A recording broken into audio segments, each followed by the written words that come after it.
Mundur.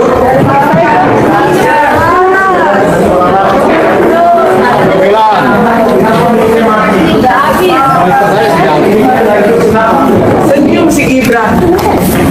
Emang sengaja.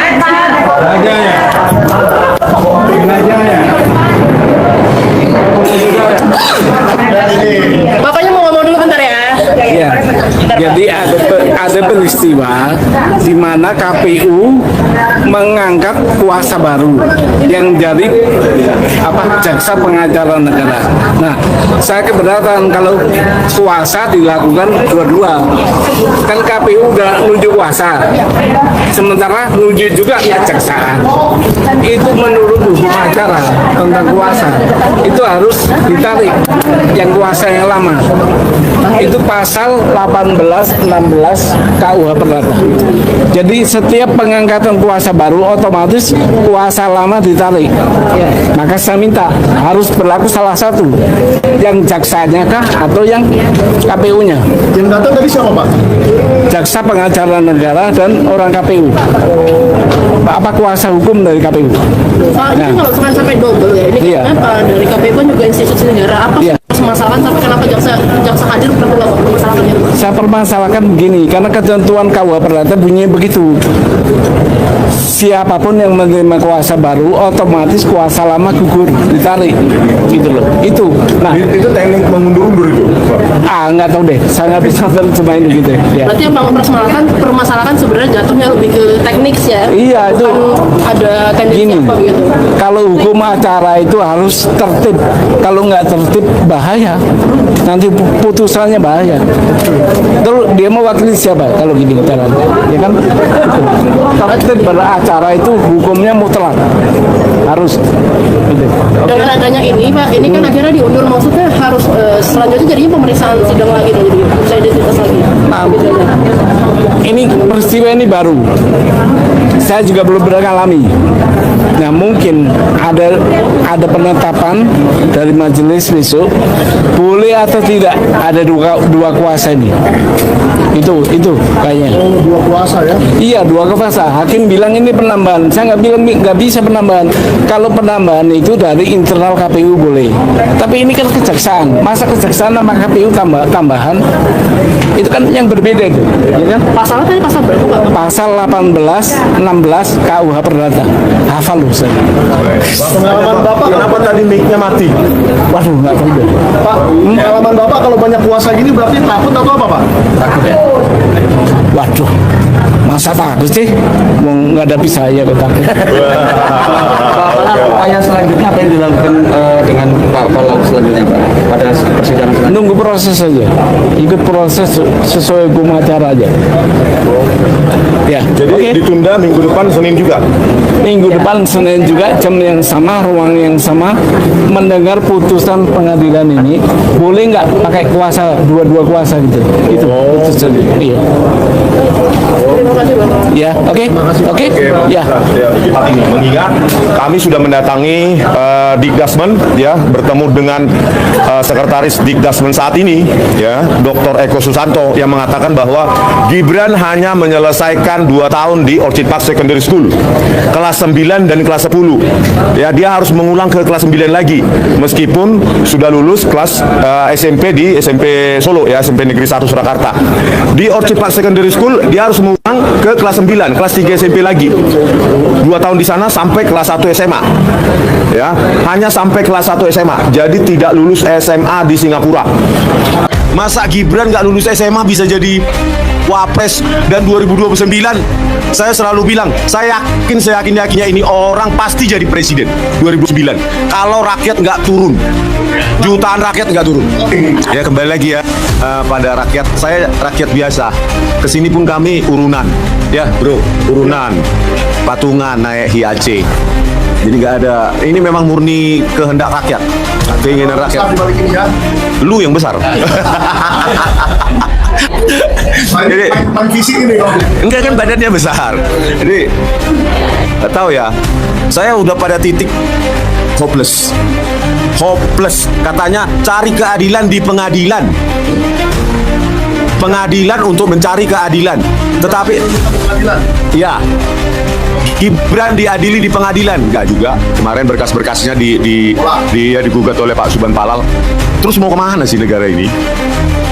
Kalau kalian masih bungkam, ya rakyat itu yang masih berpikir nggak hari ini, berpikirnya nggak hari ini kita. Anak cucu kalian itu loh pikirin. Coba, ini orang yang lulusan SMP ini, orang lulus nggak sih?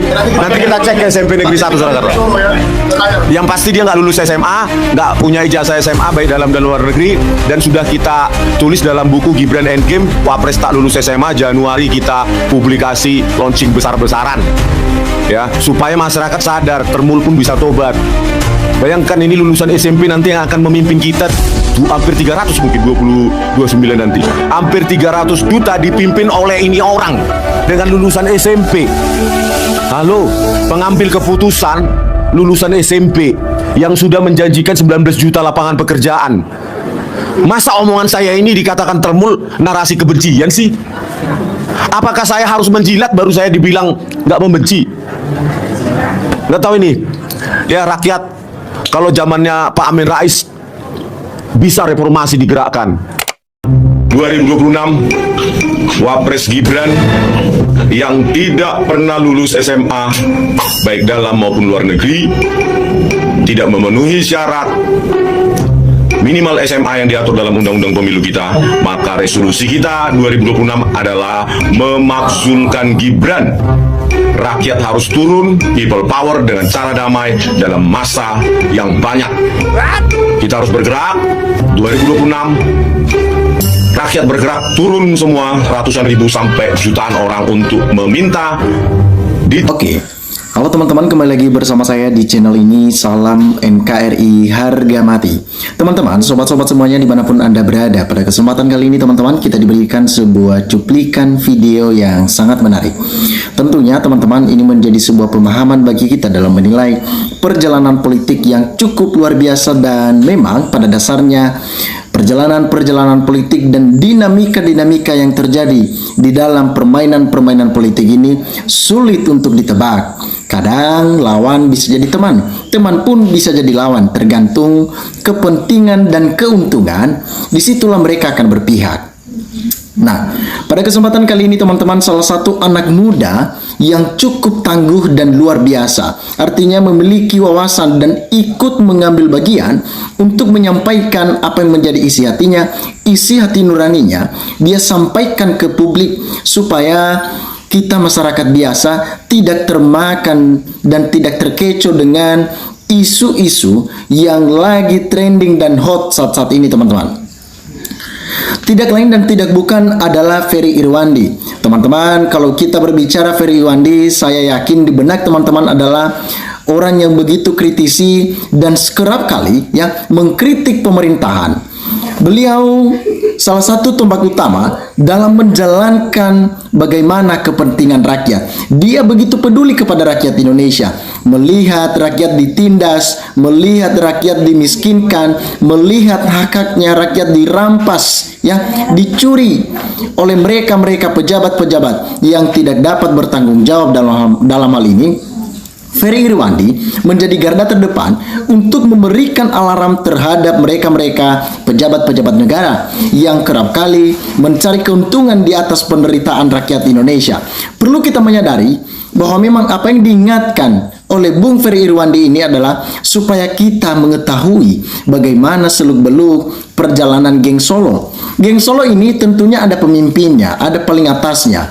Mereka ini ya menghalalkan berbagai macam cara, sekalipun cara-cara itu haram, tetapi bagi mereka inilah cara yang paling ampuh untuk mencapai titik yang mereka inginkan. Bung Ferry Irwandi sangat bertolak belakang dengan orang-orang seperti ini, dan pastinya kubu geng Solo juga mereka tidak senang ketika ada banyak orang yang membongkar aib-aib dari Joko Widodo. Jokowi adalah ketua mereka. Mereka mencatat di sini teman-teman, sebagai orang tua, mereka mendoakan supaya seperti Bung Ferry Irwandi ini akan panjang umur menjadi seorang pejabat negara karena mereka peduli kepada rakyat Indonesia. Pastinya orang-orang yang seperti ini dapat diandalkan dan bertanggung jawab dalam setiap tugas-tugas yang diemban, teman-teman. Lawan mereka dengan meningkatkan kesadaran diri kita. Itulah cara ampuh, karena mereka sedang mabuk panggung dan jabatan. Artinya mereka ini haus kekuasaan. Apa sih sebenarnya yang tidak dimiliki oleh Jokowi? Jokowi ini dari dulunya, teman-teman, menjadi seorang wali kota, tepatnya di Surakarta ataupun kita sering sebut di Solo. Dia menjadi wali kota di sana. Apa sih yang tidak dikasih oleh Ibu Megawati? Menjadi gubernur dikasih juga, menjadi presiden juga dikasih. Bahkan 2 periode dikasih sama Joko Widodo. Dan tidak hanya dalam diri Jokowi seorang atau personal seorang Jokowi, tetapi kepada menantu anak-anaknya. Salah satunya adalah tepatnya Bobi Nasution di kala itu menjadi wali kota Medan ataupun beliau memimpin. Dan ketika Gibran juga diangkat menjadi wali kota di Surakarta ataupun tepatnya di Solo, Kaesang juga dirangkul. Apa sih yang tidak dikasih buat Jokowi? Namun rasa haus kekuasaan yang besar yang dimiliki oleh Jokowi, begitu berambisi ingin berkuasa, memiliki segalanya, ingin mengendalikan penuh negara Indonesia ini. Bos, hati-hati di sini. Ini negara bukan milik sendiri. Ini negara bukan milik keluarga. Artinya sama-sama milik kita. Bagaimana kita menjalankan tata negara, berdemonstrasi supaya tertata dengan baik. Makanya ketika ada aturan-aturan yang berlaku di negara kita, itu tidak dapat dilanggar, tidak dapat dijadikan sebuah tombak utama untuk menguntungkan pribadi. Nah, namun lain ceritanya dengan Jokowi ini. Jokowi memainkan politik dinasti, memberikan sebuah cawe-cawe yang dimana itu tindakan-tindakan yang tidak etis dipertontonkan seorang mantan presiden layaknya. Kalau kita melihat saat ini, teman-teman, tetapi yang jadi tanda tanya besar bagi kita, pemerintahan mana yang sekarang masih waras? Sepertinya sudah tidak ada, Bang. Mereka sudah sakit semua, bahkan sudah stadium 4. Wow, luar biasa sekali. Ini cukup menakutkan bagi kita. Nah, teman-teman, saya yakin bahwasanya tidak ada lagi lah rakyat yang mempertanyakan bagaimana rekam jejak seorang Jokowi. Personal branding yang dibangun Jokowi selama bertahun-tahun telah hancur dibuat hanya demi anaknya Gibran. Anaknya Gibran lolos memang menjadi seorang wakil presiden, namun tindakan Jokowi yang menabrak konstitusi, sen kanan beloknya ke kiri, sen kiri beloknya ke kanan. Inilah orang-orang yang tidak terarah kehidupannya. Nah, hanya demi sebuah panggung tadi dan sebuah kekuasaan, mereka berani menghalalkan berbagai macam cara. Betapa rusaknya negara kita. Sebenarnya, ketika isu ini terus berlanjut, ketika isu ini tidak dapat diatasi oleh Menkominfo Republik Indonesia, maka teman-teman, ini menjadi tolak ukur bagi negara kita. Bagaimana negara kita dinilai oleh negara-negara yang lain, mereka dapat melihat bahwasannya sangat minimnya sekali untuk penegakan hukum dan penegakan keadilan di negara kita. Manusia banyak menyembunyikan kebohongan. Sekali berbohong akan secara terus-menerus melakukan hal yang sama. Itulah pribadi-pribadi orang-orang yang selalu berkekurangan. Nah, teman-teman, dimanapun Anda berada, silahkan berikan tanggapan teman-teman di dalam kolom komentar ini, sehingga kita dapat bertukar pikiran antar satu dengan yang lain lewat kolom komentar ini. Terima kasih teman-teman. Salam NKRI harga mati.